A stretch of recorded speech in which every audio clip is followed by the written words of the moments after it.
Hey everyone, this is Natalie Ivy, and today I'm going to share part one of two podcast episodes where I discuss some tips and techniques in managing employee concerns. Specifically, I'm going to walk you through what I call the 3 levels to managing employee conflicts. This is a great skill builder episode you won't want to miss. Welcome to the HR Investigations Podcast, exploring the issues, challenges, strategies, and solutions.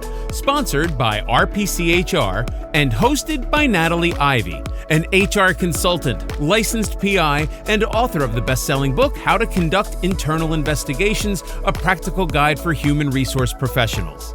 And now, here's Natalie. Hey everyone, welcome to today's show.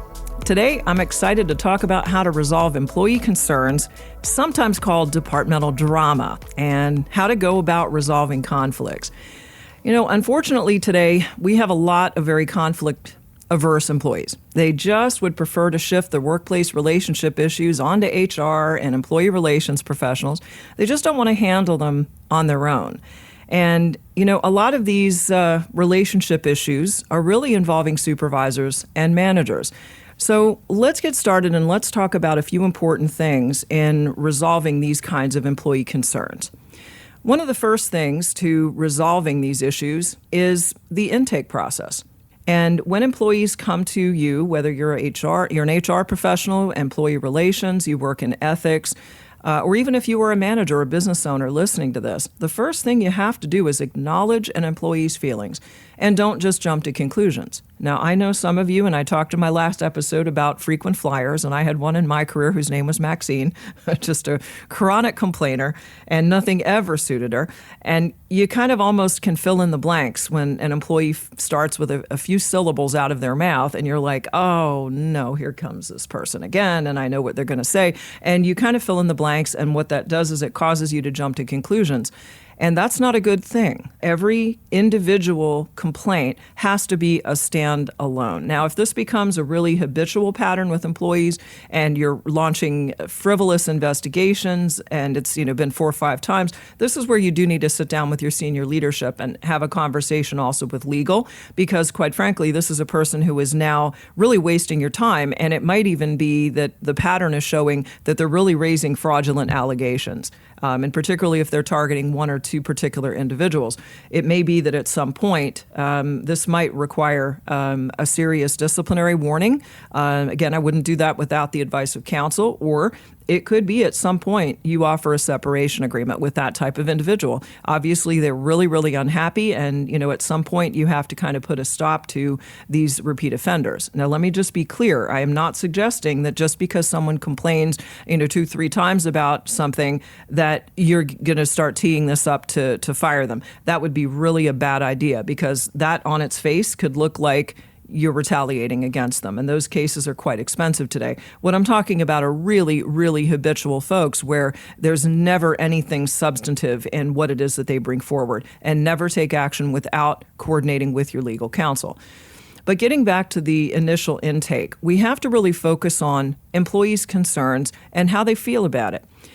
As much as you want to be dismissive and say, oh, no, look, employee Ryan,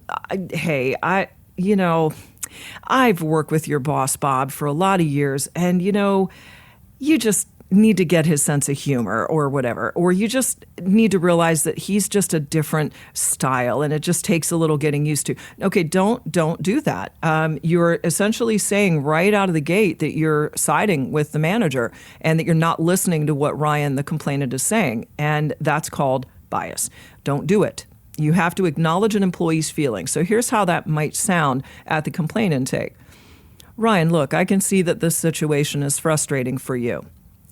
If I'm understanding the situation correctly, you are most concerned about, let's say, rating on a performance review or his recent disciplinary warning, and you would like to see and you clarify what it is that he's looking for. Let's say the performance rating he thinks was very unfair, or let's say he thinks that his supervisor is really playing favorites and that he feels like he's never really been given any kind of responsibility, yet the rest of his peers have all been given a chance to have some responsibility. And he feels like his boss is kind of holding him back. All right, any of these scenarios are quite possible, but what you have to do is acknowledge the employee's feelings. You're not agreeing with Ryan, but you're empathizing. And using phrases like, I can see this is upsetting you. I can tell that you're angry about this. Look, I realize that this situation has upset you. I myself have been in circumstances like this, and I can empathize. You see, things like that. You want to make sure you always summarize what you heard the employee share at that intake, and then you take time to start using your critical thinking skills before you just move on to just making a quick decision, because that jump into conclusion stuff is going to get you into trouble. All right, now, sometimes after you do that intake, you're going to realize that you have to shift into somewhat of a conflict management kind of scenario. And conflicts today with employees really range from rather minor misunderstandings to really more serious and even potentially fractured relationships. Now, most minor understandings can be usually resolved with both parties and just kind of sitting them down together, whether it's in person in a conference room or whether you're doing something virtually to just discuss the matter. And what I like to refer to in conflict resolution are different levels, like a level 1, a level 2, a level 3. So let's talk about a level 1 approach to conflict resolution. That's where you provide some coaching and some mentorship to employees on how they themselves can actually engage the other party to resolve the issue, whether that may be a supervisor, maybe it's a coworker, a vendor, maybe supplier. But know this, employees today would really rather not have conflict, wouldn't they? They really prefer to just avoid it entirely. Well, of course, conflict is uncomfortable.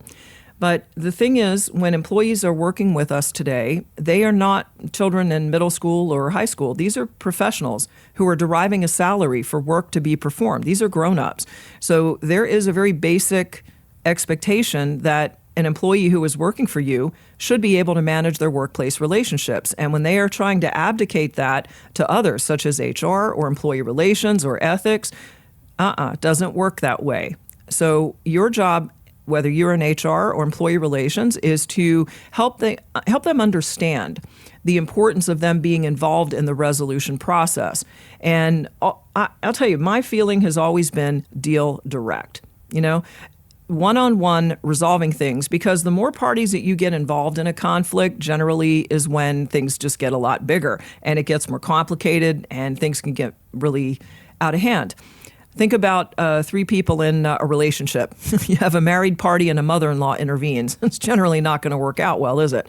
So, the parties in that marriage, or if you're not married and just partners, generally working it out one-on-one is better than if you had a third party intervene. No, I'm not talking about a counselor. I'm just talking about someone who sticks their nose in the middle of it to try to help. It's usually not going to be helpful. It's usually going to spiral out of control and dysfunction junction. All right. So what I recommend with employees is to start at this level 1 and give them some perspective about the importance of them taking the ownership of their issue. And a phrase that I've always liked to use and I've shared with my clients over the years is, you own your relationship with your boss. I don't. Look, you work with Manager Bob every day, Ryan, and so it's important that you take some ownership of working this out. Obviously, you're having some conflicts with Bob, and I'd really like to talk with you about how we move forward through this conflict. Now, sometimes what happens when you sit down and you start talking with employees about shifting that ownership back to them, where you're basically letting them know, no, I'm not going to take ownership of this issue with your boss for you. You do have to be involved. You see that they express a great deal of trepidation, and they'll say things like, but you just don't get it. There's just no talking to him. Well, why can't you just talk to him for me? And then you see that anxiety start to creep up. What you could say is, look, Ryan, I understand your trepidation in sitting down with your manager. Look, I'm here to help you, and I want to help guide you to a positive outcome. However, look, you need to be involved in this process to work it out. Now, sometimes employees are really unhappy at that juncture, but that's where I said before, these are not middle schoolers. These are people who are working and deriving a salary for the work to be performed, and so therefore there's an expectation that they manage those relationships. But HR taking on the role of everybody's workplace relationships is a burden that has become way too heavy, and this is why in my previous podcast episode I was talking about current trends in employee relations and just the sheer volume of cases that are coming at HR and employee relations teams today. So that means some boundaries, please, with HR and ER professionals. You have to have some boundaries to not get pulled into these day-to-day departmental concerns and just take ownership of these issues, because honestly, you're taking the ownership away from the employee and also the manager, and in some cases, even the upper level manager, because you're getting in the middle of things that generally are more departmental concerns. You know, I'm not talking about HR here having to get involved in an allegation of sexual harassment or a serious allegation of retaliation. No, those are different situations where we must get involved, and quite frankly, the courts have defined our obligations in having to conduct investigations into those things, because failure to do so can become very costly in the form of expensive litigation or, at the very least, regulatory fines. I'm talking about the departmental drama. Employees are unhappy with those things like a performance rating, or they're unhappy with work schedules or work assignments, disparity in, let's say, the way a project has been divvied up, right? These are all managerial decisions, but often they just don't want to deal with the pushing back with the manager that's made the decisions. They want to go around said manager and come back to you. And again, that's a very dysfunctional process. And so we've got to start having some boundaries around our departments in order to push that back. Now, when employees are recognizing that they do have to take some of the ownership of their conflicts and they become, very anxious, right? Sometimes giving them the direction and coaching to resolve the matter one-on-one with a supervisor, it's just not going to happen. They are just not at a readiness level, as I like to refer to it, to be able to handle that conversation effectively. They're not going to do it. And what may happen is they will just continue to avoid it. And then what could happen is you could lose the employee. They just quit. That's not what we want, especially in this day and age when it's so hard to find really qualified talent. So we're better off then maybe shifting from a level one, coaching, mentoring, conflict management, teaching the employee how to resolve that conflict. Let's say the employee Ryan with his boss Bob. If he just has way, way too much trepidation about that sit down, then that's where we need to start shifting into like a level two. So what's a level two? Well, a level two is where you now start preparing for more of a mediation type of discussion. So what does that look like? Well, what that looks like is you might say, all right, Ryan, I understand you have some trepidation in sitting down with your boss, Bob, and I get that. However, you do need to be involved to work it out. So let me offer you this option. How about I sit down together with you and Bob? We'll get together in the conference room, or if we need to do this virtually, we'll schedule a Zoom call. Now, sometimes employees will just say, but why can't you just talk with him for me? And that's where you go back to the taking ownership. No, you need to be involved to work this out. My carrying your information to Bob, and then if Bob doesn't necessarily want to sit down together with you to work it out, then I become the go-between, and that's a very dysfunctional model for this. We're not going to do that, Ryan. It's important that both of you get together and we work it out. All right, so then when you're at that level two, you're now going to arrange for the time, and you've got to make sure it's scheduled accordingly so that the meeting isn't going to be rushed. You want to explain certainly the purpose of the meeting at the very time that you're scheduling for the calendar invitation that you send. And also what I recommend is that you try to find out as much as you possibly can about the individuals involved before you meet with them. So if, let's say, Ryan is not an employee that you really have a lot of interaction with, and you don't know him very well, after you meet with him for a little while, at least at intake, you're going to get the sense that he's very conflict averse. Maybe he's a little bit more introverted, perhaps. And then if you don't really know Manager Bob very well, maybe you have had very little interaction with Bob, then what I would do is reach out and have a conversation with your boss, if your boss happens to know Manager Bob, or reach out to other colleagues that may have had a lot more dealings with Bob and ask a little bit about his day-to-day. and ask, what kind of demeanor does he have generally? And what is his leadership style with his team? And if you're familiar with something called the DISC instrument, D means dominance, I means influential, S means steadiness, and C means conscientiousness. The DISC profile is based on the 4 quadrants of human behavior and was created really back in the 1930s, but got developed into a formal behavioral instrument back in the 50s and 60s and used very widely today, and it's published by the Wiley organization. I use the DISC in my consulting practice routinely as part of my training programs. How can that benefit you to learn a little bit more about the DISC style of, let's say, Manager Bob? Well, it's enormous. Let's say Manager Bob is a very dominant style. He is very short-fused. He's a real bottom-line focused kind of guy. And let's say Ryan is more of a steadiness style. They are polar opposites. So the steadiness style requires harmony and structure. The D style requires control and results. So these are people who are polar opposites. And it certainly explains perhaps maybe why there has been some conflict that's emerged between the two of them. If it's a performance issue, maybe a performance rating, maybe it is that Bob is a little too harsh and it's maybe not a fair review. Or it could be conversely that Bob is very organized, very results focused, and Ryan is just very unhappy that he just didn't get the rating because he didn't perform well this year and he's being held accountable and just doesn't like it, you see. But understanding how Bob reacts kind of on a day-to-day basis is very helpful. So in general, I think anytime that you're going to be heading into a discussion with an employee and a manager, even 2 coworkers, maybe 2 managers, and there's been some sort of a dispute, finding out as much as you can about them before you get in that room is always going to be super helpful. All right, so let me kind of recap what we've talked about in today's episode. We got started with acknowledging employees' feelings. So anytime an employee wants to come and talk with you about something that they're upset about, always use an empathetic statement.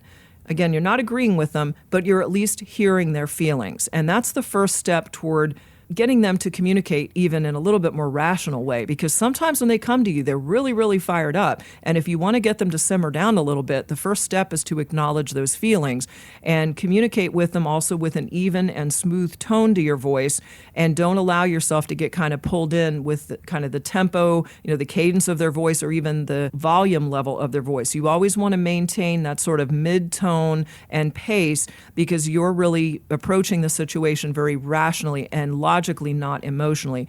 But when employees come to you, they're often using like an octave above and they're kind of frustrated and very animated. So when you acknowledge their feelings, that's the first step to simmering things down just a little bit. And then think about your levels of conflict resolution. Level 1 is the approach of coaching, mentoring, offering some advice, saying, you know what, Ryan, if I were in your shoes, this is how I might recommend you handle it. And then maybe even do a little role play with the employee and coach them and guide them on how to resolve the matter on their own without you even involved.